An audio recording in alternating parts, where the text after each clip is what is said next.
Hello friends, नमस्कार। मैं हूं महेश कुमार। स्वागत है आपका मेरे YouTube channel spoken English with Mahesh Kumar.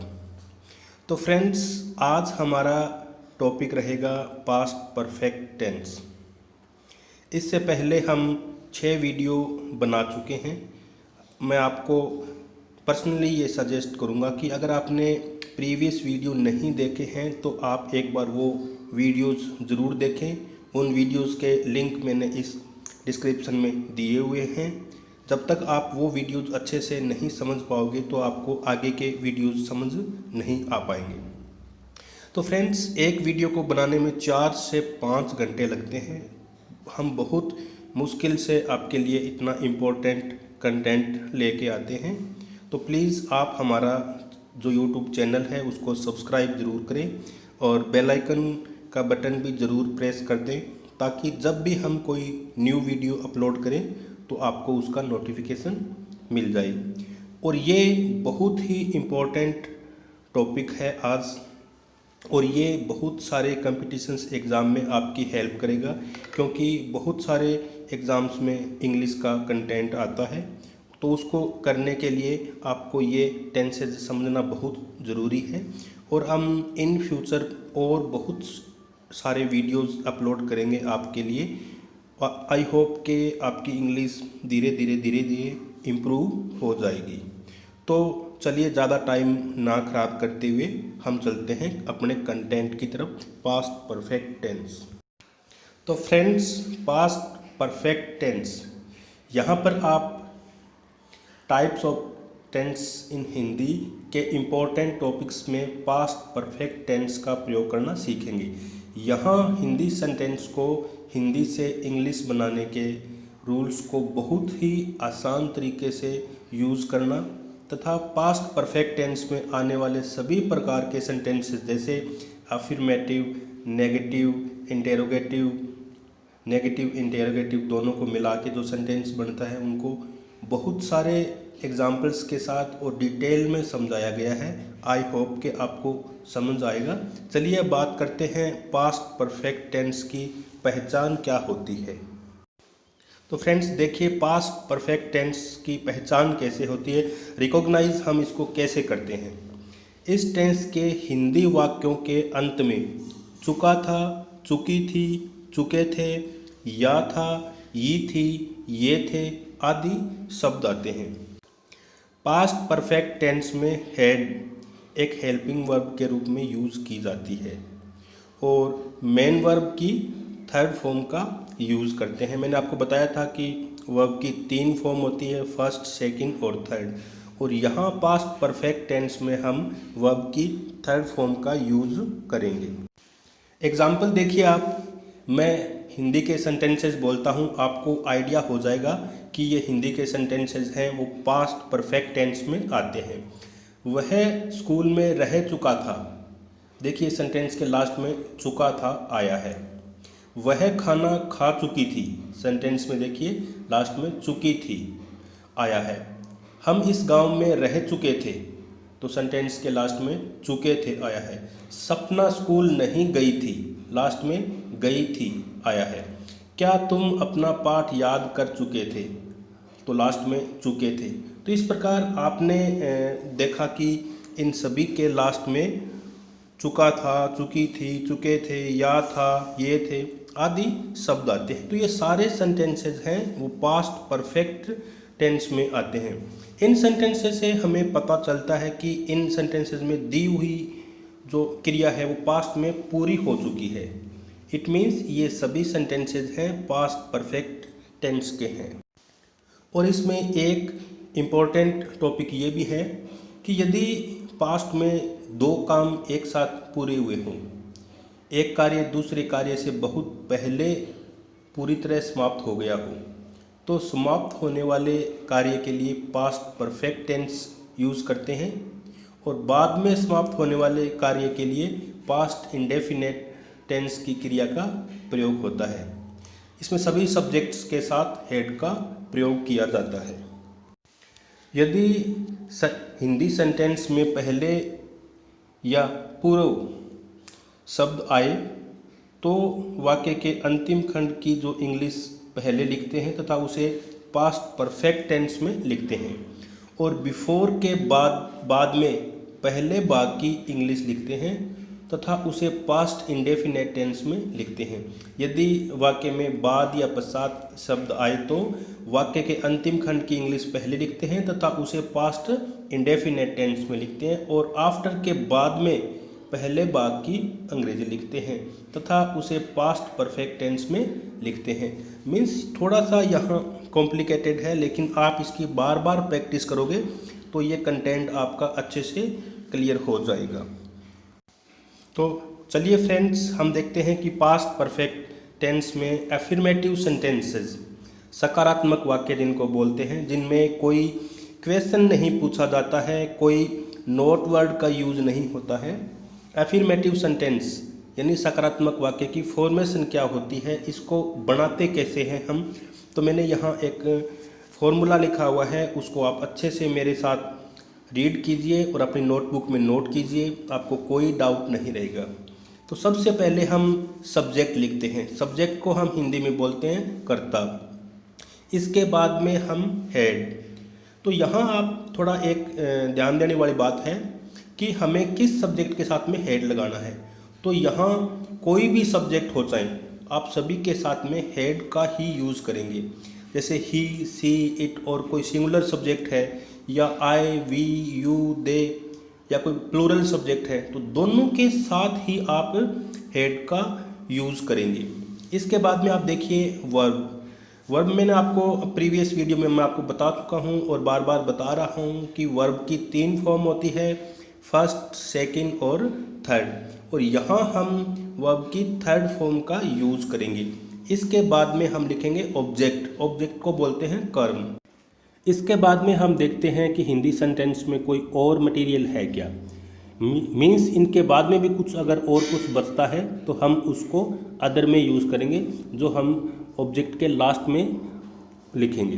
तो आइए प्रैक्टिस करते हैं कुछ एफर्मेटिव सेंटेंसेस की। तो फ्रेंड्स, यहाँ एक स्पेशल नोट देखिए। आपको कन्फ्यूज़न रहता है हमेशा कि किस सब्जेक्ट के साथ में हमें कौन सी हेल्पिंग वर्ब लगानी है, लेकिन पास्ट परफेक्ट टेंस में आपको इसकी टेंशन लेने की ज़रूरत बिल्कुल नहीं है, क्योंकि आप देखिए मैंने यहाँ लिखा हुआ है ही, सी, इट और सिंगुलर सब्जेक्ट के साथ तथा I, we, you, they plural subject के साथ, दोनों सिचुएशन में ही हम यहाँ सिर्फ हेड का यूज़ करते हैं। तो आपको यहाँ बिल्कुल भी टेंशन लेने की ज़रूरत नहीं है। जहाँ भी पास्ट परफेक्ट टेंस आता है तो हेल्पिंग वर्ब सिर्फ आप वहाँ हेड यूज़ करेंगे, सब्जेक्ट चाहे कुछ भी हो। यहाँ अब मेरे साथ आप अफर्मेटिव सेंटेंसेस की प्रैक्टिस कीजिए। सकारात्मक वाक्य जिनको बोलते हैं हम, हिंदी से इंग्लिश में बनाने के लिए हमें किस फॉर्मूले की ज़रूरत पड़ती है, मैंने यहाँ पे लिखा हुआ है। आप देखिए इसकी फॉर्मेशन क्या होती है। सबसे पहले इसमें यूज़ करते हैं सब्जेक्ट, उसके बाद में हेड, और उसके बाद में वर्ब की थर्ड फॉर्म और ऑब्जेक्ट, बस इतना ही है। यहाँ हेल्पिंग वर्ब जो है हेड वो लगानी है, सब्जेक्ट चाहे कोई भी हो। देखिए इसमें पहला एग्जाम्पल देखिए, मैं अपना काम कर चुका था। तो इसमें सब्जेक्ट है मैं, और आपको बता दिया कि इसमें हेल्पिंग वर्ब हेड लगेगी, सब्जेक्ट चाहे कुछ भी हो, और वर्ब की थर्ड फॉर्म। तो इसमें देखिए आप, मैं अपना काम कर चुका था, I had done my work. Garima school जा चुकी थी, Garima had gone to school. तुम एक आम खा चुके थे, you had eaten a mango. वे अपना नाश्ता कर चुके थे, they had taken their breakfast. वह अपना पाठ याद कर चुकी थी, she had learned her lesson. हम शतरंज खेल चुके थे, वी हैड प्लेड चेस। यहाँ आप देखिए मैंने कुछ एग्जाम्पल्स दिए हुए हैं जो मैं आपको प्रीवियस स्लाइड में मैंने बताया था कि जब पास्ट में एक के बाद एक दो कार्य समाप्त हो, दो खंड वाले सेंटेंसेस हो, तो इसमें हम क्या करते हैं कि एक कार्य दूसरे कार्य से पहले समाप्त हो जाता है, तो कार्य भूतकाल में ही समाप्त होते हैं दोनों। तो पहले समाप्त होने वाले कार्य को अंग्रेजी में अनुवाद करते समय प्रत्येक सब्जेक्ट के साथ हेड लगाकर वर्ब की थर्ड फॉर्म का यूज़ करते हैं। बाद में समाप्त होने वाले कार्य को पास्ट इंडेफिनेट टेंस में लिखते हैं। तो देखिए आप, डॉक्टर के आने से पहले रोगी मर चुका था। रोगी मर चुका था किसके आने से पहले? डॉक्टर के आने से पहले। तो इसमें दो सेंटेंस हैं, तो इसको हम ऐसे बोलेंगे, the patient had died. The patient had died before the doctor came. Phone बजने से पहले हम खाना बना चुके थे। We had cooked food before the telephone rang. Police के आने से पहले चोर भाग चुका था।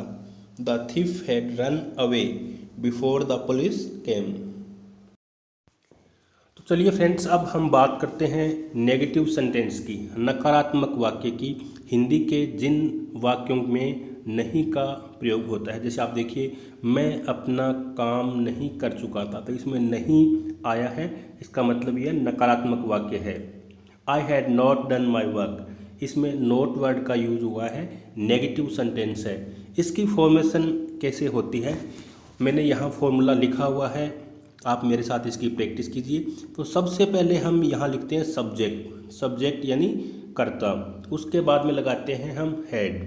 तो मैंने आपको बताया था कि हेल्पिंग वर्ब यहाँ सभी सब्जेक्ट के साथ, चाहे कोई भी सब्जेक्ट हो, हैड यूज होगी।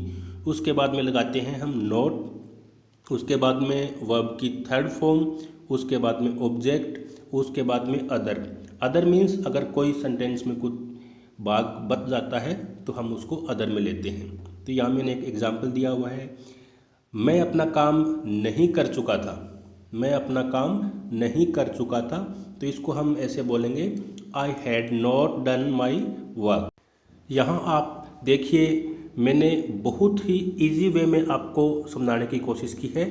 अब देखिए, ही, सी, इट और सिंगुलर सब्जेक्ट हो तथा I, you, we, they and any plural subject हो, दोनों के साथ ही हम हैड नॉट का यूज़ करेंगे।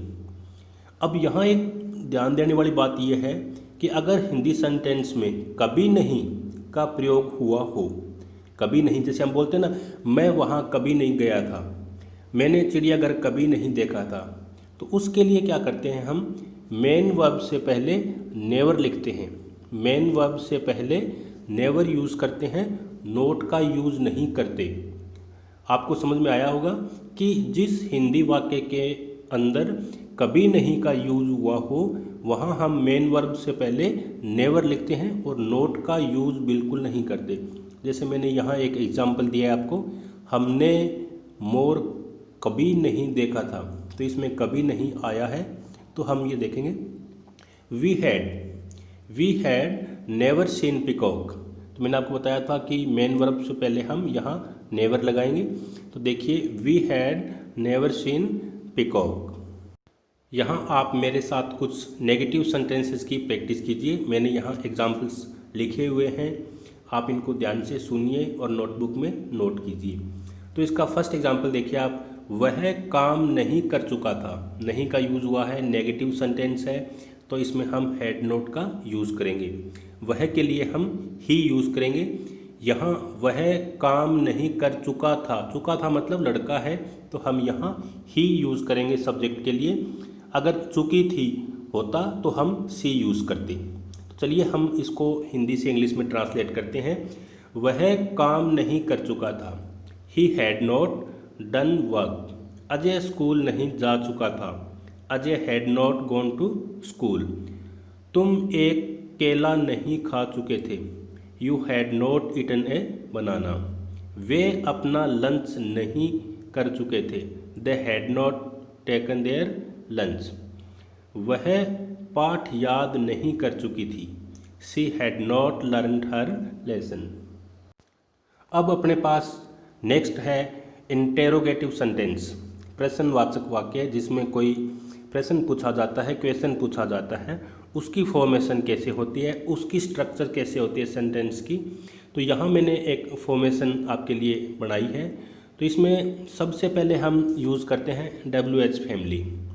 WH फैमिली का जो कंटेंट था वो हम प्रीवियस वीडियो में बहुत बार डिस्कस कर चुके हैं, लेकिन फिर भी रिवाइज के लिए मैं आपको यहाँ बता देता हूँ। WH फैमिली के वो वर्ड्स होते हैं जिनमें क्या, व्हाट, व्हेन, कब, वेयर, कहाँ, हाउ, कितना, whom, इस तरीके के जो वर्ड्स होते हैं जिनमें स्टार्टिंग में WH लिखा होता है, वो सारे जो वर्ड्स हैं वो WH फैमिली के होते हैं। तो उनको हम इंटरोगेटिव सेंटेंस में सबसे पहले लिखते हैं अगर उसमें कुछ पूछा गया है तो, और उसके बाद में हम यूज़ करते हैं हेड। मैंने आपको बताया था कि हेल्पिंग वर्ब यहाँ हम हेड यूज़ करेंगे, सब्जेक्ट चाहे कोई भी हो। उसके बाद में वर्ब की थर्ड फॉर्म यूज़ करेंगे, उसके बाद में ऑब्जेक्ट, और उसके बाद में अगर कुछ बचता है तो हम सबसे लास्ट में उसको लगा देंगे। तो यहाँ मैंने आपके लिए एक एग्जाम्पल लिखा है, क्या वह किताब लिख चुका था। तो यहाँ क्वेश्चन पूछा गया है, क्या वह किताब लिख चुका था। तो इसमें सबसे पहले हम WH फैमिली का यूज़ नहीं हो रहा है, तो हम इसके लिए सबसे पहले हेड यूज़ करेंगे। हेड के बाद में हमने सब्जेक्ट लगाया वह, लिखना होता है, यहाँ थर्ड फॉर्म हमने यूज़ की है लिखने की, रिटन, ए बुक, एक किताब। तो इसको हम ऐसे बोलेंगे, had he written a book, had he written a book. अब देखिए हमारे पास यहाँ नेक्स्ट कंटेंट है यूज़ ऑफ WH फैमिली। यहाँ आपको अच्छे से समझने की ज़रूरत है कि कहाँ हम WH फैमिली के वर्ड को यूज़ करेंगे। सिचुएशन देखिए आप, मैंने यहाँ 2 एग्जाम्पल्स आपके लिए लिखे हैं। आप सिचुएशन देखिए, सेंटेंस को रीड कीजिए और आप खुद डिसाइड करोगे कि हमें WH फैमिली का वर्ड कहाँ यूज़ करना है। देखिए, अगर आपसे कोई क्वेश्चन पूछता है क्या तुम खेल चुके थे, तो आप सोचिए उसका आंसर आप क्या दोगे। आप ऐसे बोलोगे हाँ या ना, यस और नो।